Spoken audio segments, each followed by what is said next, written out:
Alright, now we're going to get into a little bit of volume, panning, and other parameter editing. It's pretty easy to do in Ableton, and let's jump right into it. First thing I would like to do is go through the obvious approach to mixing volumes.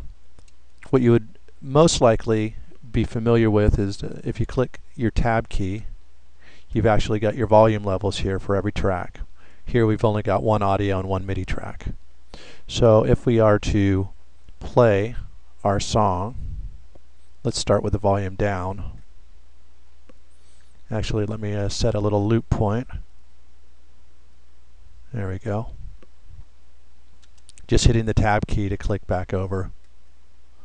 And I can hit record and play. And I can slowly bring up the volume. And I'm just left clicking and dragging up. And I can always drag that back down. And if I replay it, it'll just remember everything I've done.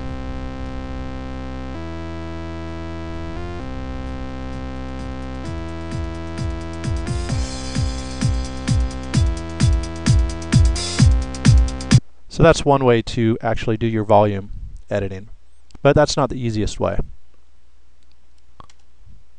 Over here, when you get into your arrange window, you see these little arrows down here. You can go ahead and click on those and open up another window.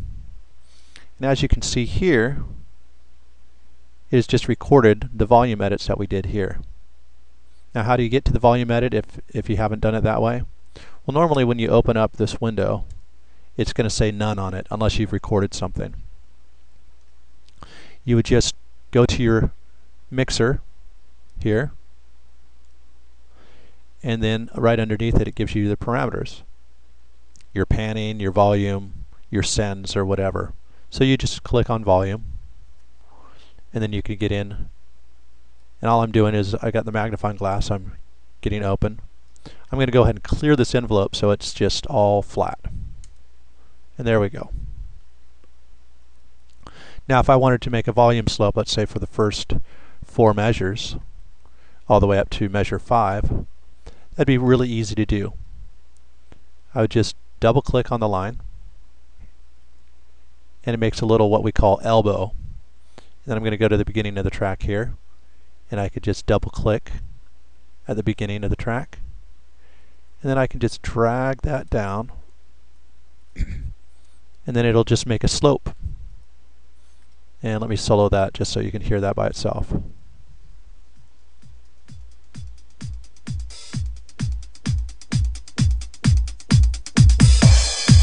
that's how you would make a fade in.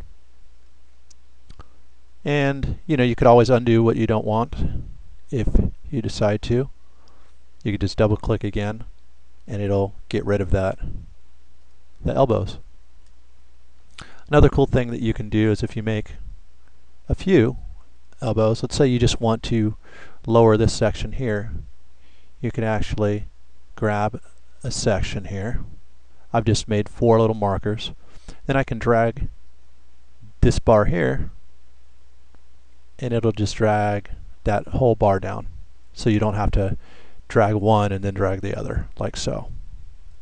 And all I'm doing is just holding down my left click mouse while dragging. It's real easy to do. Now what's also great about this type of editing is you could get in a lot deeper. For example, I've got a MIDI track here, and this MIDI track I've got a synthesizer. So I've got my little synth part.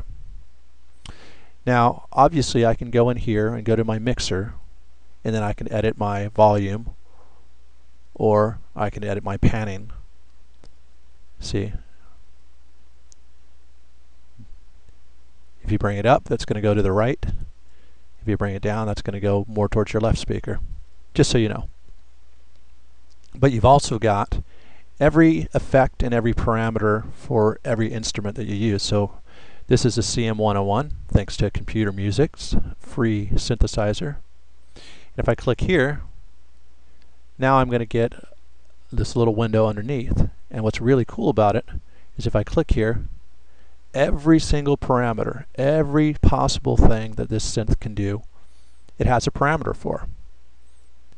And you could, let's say you want the VCA cut, and you could just like you do volume, you could essentially edit a knob.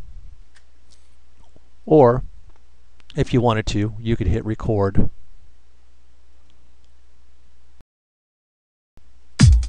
And you can move a knob length. So just by clicking on it and dragging it, it'll record that movement. And when you go back, let's see if it'll. Oh, there's the movement of this right here that we've just done. And there's the movement right there that we just recorded. So two ways that you can actually record things, and you can get in really, really close, and you could edit it to exactly where you want it. And that's really, really cool. Another thing you can do is with your effects. So let's go back to the audio track here, and I'm going to go to my EQ, which I've got right here. And each of these is a different parameter. See, as you can look up here, you'll see when I move it, it's going to find that parameter. There you go. Or you could just simply, if you want, you can edit directly from inside here. And there's your low gain, mid, high. And you just need to get familiar with what's what. But that gives you a lot of control over all of your editing. So that's basically how you do your editing within Ableton. Experiment and have fun with it.